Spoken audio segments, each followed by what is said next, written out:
Hello, everybody. Welcome to the Buckeye Weekly Podcast. I'm Tony Gerdeman here, as always, with Tom Orr. Tom, how's it going? Tony, we are running a little bit of a 2-minute drill here. We have a real hard out coming. So we've got listener questions that we desperately need to get to, but we've got to run the little tempo here. So no huddling. We just let's go. All right. From the first one from at Max Movius 3132, got 2 questions for you guys. Really appreciate the extra content this week. I'll be listening tomorrow to the show on my long drive back to the great state of Ohio. Question number 1, going to set a scenario here. To start the game, Ohio State's game plan and execution looked very sluggish and similar to last year, regardless of whether 4 and 17 suit up. At halftime, Ohio State is down between 3 and 10 points. What does Ryan Day do? Does he abandon the run-heavy game plan, or is he stubborn like last year? Well, I like the assumption that they're down because of the run-heavy game plan that they've already established. Does he abandon the run-heavy game plan as if that's what they were doing in the first half? Mm-hmm. I think what Ryan Day always says when he gets to the halftime, he's always like, there's only 3 scenarios. You're either up, you're down, or you're tied. I think being down 3 to 10 points, you're within striking distance in that quarter. You do what's not working, you don't do that anymore. Basically. Right, yeah. And then what has been working, what do you think can work? You're going to do that. So I maybe they're down because they've been throwing it and haven't been running it enough. Remember the Trey Sermon game against Northwestern? Yeah. Why are you throwing? The outdoor game against Northwestern with the wind? Uh-huh. Why are you throwing? Just run the ball. So it doesn't necessarily mean that they're doing one thing or the other and they need to do it could be because they're not running the ball enough, I guess is what I'm saying. Right. I think there's a lot of unknowns that sort of go into this question where is the run game not working? Why are they running it? Is it because they know they can't throw because of weather, personnel, scheme, whatever it is, isn't working? I think they're gonna be creative. They're gonna do other stuff. You'll probably, you can run a lot of RPO kind of stuff that is not difficult, dangerous throws, but also kind of maybe opens some stuff up in the run game. So I don't think he's going to be banging his head against the wall for 60 minutes.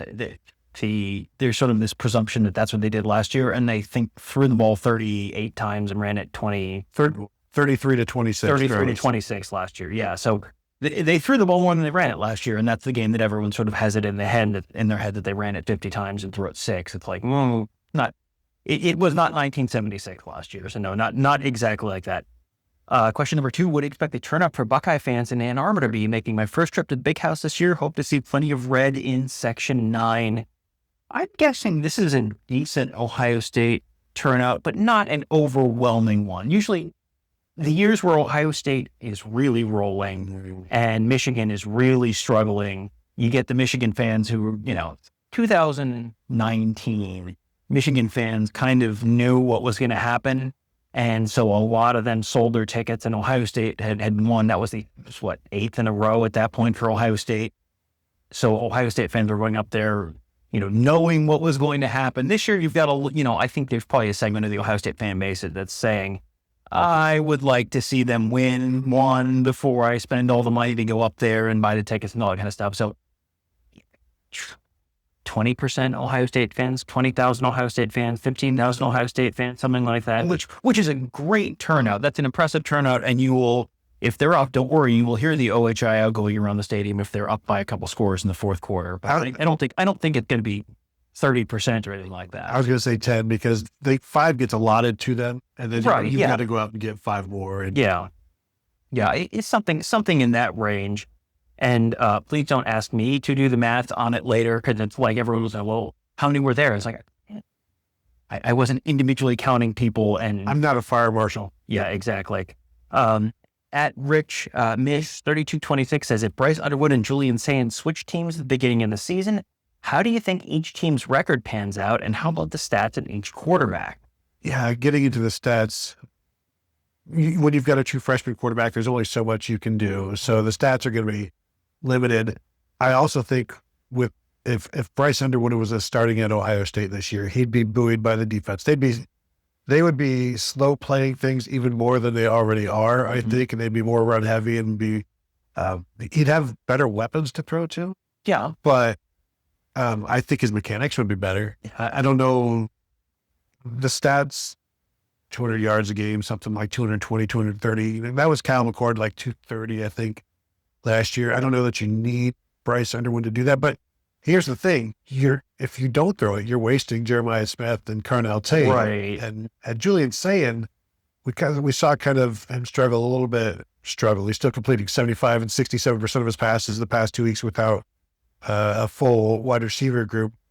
What do you think he would be looking like at Michigan? Julian Sayin at Michigan is interesting because I think you lose a lot by not having the quarterback run threat in the ground game. I think this is clearly one of these things where I think in terms of what these teams are doing, and obviously what you're doing is based around the quarterback you have. But if you look at the offenses these teams are running, it's like, boy, they would really not do well to flip these quarterbacks because they'd have to do completely different stuff. But I think he would, I think Andrew Marsh would have better stats if Julian Sayin was his quarterback. But I don't know that the Michigan offense as a whole is better because Sayin is just so much more accurate and makes better decisions. And he's a year older. You would expect a guy who's in his second year to be ahead of where the guy in the first year is. As far as Ohio State, you're describing letting the quarterback sit back and, just try and do a little bit and run and make some plays and, try and let his riders shoot and, rely on the defense. And what I'm hearing is future top 10 Minnesota Vikings draft pick, Bryce Underwood. Is that what I'm hearing? It feels like I've seen that quarterback before. That kind of feels like that's what you're talking about, though, right? Well, I think Bryce Underwood maybe is redshirting this year. He might be. You see, Lincoln Key. I think they trust Lincoln Kienholz more, just in terms of decision making. In terms of accuracy is probably not dissimilar. I think you're at least splitting time. I certainly don't think. Well, there's no reason to redshirt it, right? But I also don't think week 1 against Texas. I don't think you're putting Bryce Underwood out there. And they redshirted Julian Sayin, but the thing is, you don't expect him to be there 5 years. You don't expect anybody to be there 5 years. But there's only so many games that a true freshman is going to play if he's not ready. Next one from at Caleb Ridenour, 4947. As a Michigan fan, my biggest concern is the OSU defense because I think this year Ohio State is going to score. Can Michigan make it competitive? Who knows? My other concern is Zavada. Is he going to pull a fielding from last year and miss kick after kick? We can start with Dominic Zavada, who's been not bad, but inconsistent. He's missed kicks that he didn't miss a year ago. He missed a 60-yard against Northwestern. Absolutely. That's totally fine. We get it. He had the leg from 60, but he missed it wide. He's missed a bunch of 30-yarders and 40-yard, 30-somethings and 40-somethings. That's not stuff you should be missing. I don't know what his confidence level is, but I don't know what Sherron Moore's confidence level in him is. I think you're more likely to see Sherron Moore send him out there for another 60-yard attempt if there's 2 seconds left on the clock in the second quarter. Sure, take your shot, see what you get, rather than it's 4th and 3 in the second quarter and it's 7-0 Ohio State, and it's 4th and 3 and you're at the 28-yard line or something. I think Michigan might go for it in that circumstance just because it's no longer automatic there. Yeah, it's no longer automatic that you'll be getting to the 28-yard line more than a few times against the Ohio State defense. So I think you do have to make the most of it, and I don't think you can expect to win with 13 points again this year. So if you can get down the field, you might want to stay getting down the field rather than because the one field goal, then you're going to need another one at some point. And it's now you're just kind of wasting time by not being more aggressive. And they do well in the 4th downs throughout the past, 4 or 5 years. I don't know what their numbers are this year, but I think you stay aggressive in this one. In terms of confidence, I think there's a lot of confidence from Michigan's side this week. So Dominic Zavada, personally, maybe questioning himself as a kicker, but then once Ohio State comes into the stadium, everybody's like, we're Michigan. We can't possibly be stopped because we've got this winning streak, and there's this just the confidence that raises everybody up in that team. So 4th downs this year. I don't seem like we've seen many. Where do you think Michigan ranks in the country in converting 4th downs? And I'd like, as a follow-up question, how many 4th downs has Michigan converted this year? I honestly do not remember many. Wow, you forgot both of them? 2 for 11, worst in the country. 2 for 11. That's wild. And for a team that prides itself on man ball and running the, to only go for it 11 times is crazy to me. And with Zapata not being as reliable as he has been, that's crazy to me. But I think I wish we had recorded this one before the bold prediction show, because I would probably have picked Michigan to convert a fourth down in this game and 3.5 points. Listen, at least. That's wild. It's one of those things where you kind of think back and it's like, I can't remember very many impactful ones. But and I'm talking about this fourth down and how they do it. I'm like, do they? What? Because I didn't remember any. Yeah, that's crazy. As far as, how good the Ohio State defense is, I think the Ohio State defense is very good. No one has scored more than 16 points against Ohio State this year, and that was Illinois, and 6 of those came in kind of garbage time. I don't think Michigan can rely on scoring 20 points or 24 points or something like that in this game. So they probably have to make it a rock fight in order to win. I think Michigan's capable of turning it into a rock fight, potentially. That involves a lot of pressure on the quarterback. But, I would be very surprised if Michigan's offense put up more than 20 points in this game. Maybe you score on defense, but yeah. Well, we had it on our live Tuesday night show, and it was mentioned that Ohio State's given up 4.4 yards or 4.4 points per game by their starters. Mm-hmm. So I think maybe the key for Michigan would be to get Ohio State starters out, and then you can start scoring. Give up 42 points, the new market inefficiency, yes. Next one from @MoneyIsSilver. The best news Ohio State fans could hope for is Max Bredesen not playing. I don't think a lot of casuals understand that Max is the reason Michigan can plug and play running backs and still get 100+ yards rushing. I just don't see Michigan getting the run game going against OSU without Max playing. Bredesen is supposedly going to give it a go. We'll see. When you're in a boot and on a knee scooter, or not a knee scooter, but with big crutches a week ago, I don't think he's going to be anywhere close to 100%. Well, that's probably safe to say. But yeah, he's one of those guys who the TV announcers talk about him almost every game. And you want to know where the ball's going, just follow Max Bredesen, because he never shows up on the stat sheet. Never, ever, ever. But is always right in the middle of whatever is happening. So yeah, he's a very big loss. I don't know how, Ohio State does this. Ohio State doesn't do the fullback thing anymore. They just have tight ends play fullback, basically. I wonder if that's, is it Marlon Klein or, Zach Marshall or someone like that sort of fills that role. Hogan Hansen back yet? Well, they have never, and I wrote his name down there, but I don't have it with me. Number 42 was the guy that was playing behind him, coming in then at fullback when he was gone. I think Max Bredesen could be missing an arm, and he's still going to do whatever he can to get on the field. Now, having an injured foot, that's kind of different for a guy that's trying to create power, blocking, or, catching a swing pass. I don't think they'd really involve him that way. Mm-hmm. But they'll see how much he can go. I do expect him to try. Yeah. Because it reminds me of like John Simon in 2012 on senior day, just could not physically go because his knee had ballooned up to the size of a pumpkin, basically.